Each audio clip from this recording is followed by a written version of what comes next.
In this guide, I'm going to show you how you can reset your network connection and fix internet Wi-Fi issues here on a Roku device or Roku TV. Before we do get into this guide, make sure to like the video and subscribe to the channel with all notifications on. It really does help the channel and lets us know that you want more content like this. We'd greatly appreciate it. And if at any point throughout this guide you did have any questions, just ask them down in the comment section below and we can help you out further. I'm going to be doing my best to reply to every single comment down there. First things first, start off on the Roku home screen, and what you're going to want to do is either scroll down or up until you see settings.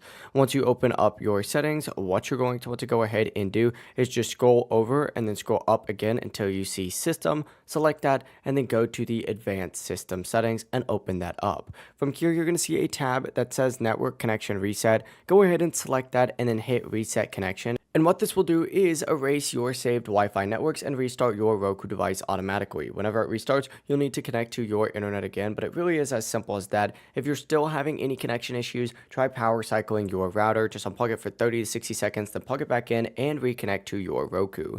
That is it though. That is how you can perform a network connection reset on your Roku device. If this guide did help you out, make sure to like the video and subscribe to the channel with all notifications on. It really does help the channel and lets us know that you want more content like this. We'd greatly appreciate it. And if at any point throughout this guide you did have any questions, just ask them down in the comment section below and we could help you out further. Have a great rest of your day though. Peace.